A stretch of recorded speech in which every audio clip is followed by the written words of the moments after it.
বরুণ ভাই, আপনার ভাগ্যটা যে কি ভালো ভাই। আমরা লোক জেলের ভিতরে দেওয়া হয়েছে, যদি জেলের বাইরে দেওয়া হইতো আমরা তাই নগদে মার্ডার করিয়ে লাইতাম। আমরা মার্ডার করে তারপর যেদিন জেলে ঢুকতাম আজ জীবনে কোনো আফসোস ছিল না। আপনার কত বড় সাহস, কত বড় ঘটনা আপনি ঘটাইছেন।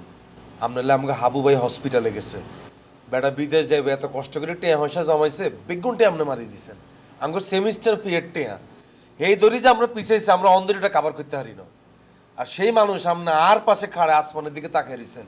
আমি আপনার কিচ্ছু করতে দিতেছি না, খালি জেলের ভিতরে আসি দিই।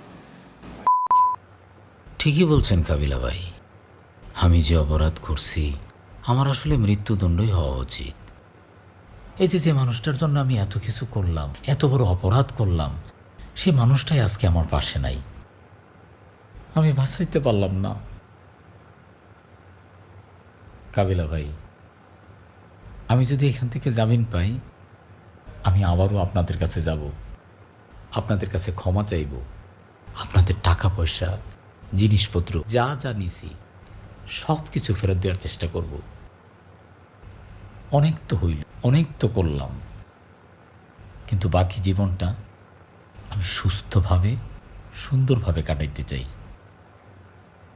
আমি যেন শান্তিতে মরতে পারি কাবিলা ভাই। আমি জীবনে ভাইয়া এত নাটক সিনেমা দেখছি, এত অ্যাক্টর করে দেখছি। আপনি কিন্তু আজ চোখে দেখা বেস্ট অ্যাক্টর। আপনি কি নাটক করেন না বাস্তবে কথা কন, আমি এটাই ধরতে পারলাম না। কি ট্যালেন্টেড একটা লোক আপনি, হ্যাঁ কত বড় ট্যালেন্টেড বাটপার আপনি। যাই হোক, মনে করেন দিন শেষে আপনি একটা মানুষ, তো ইয়ারলে আপনার কিছু বলতে পারি না।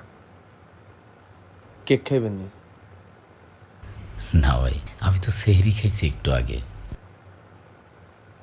কি এর রোজা রাখছেন আপনি? আমি তো সপ্তাহে 2 দিন রোজা থাকি। কবে ধরি? আজকে থেকেই শুরু করছি। ভাই, নামাজটা পড়ে আসি। আপনি নামাজ পড়বেন? তাহলে চলেন।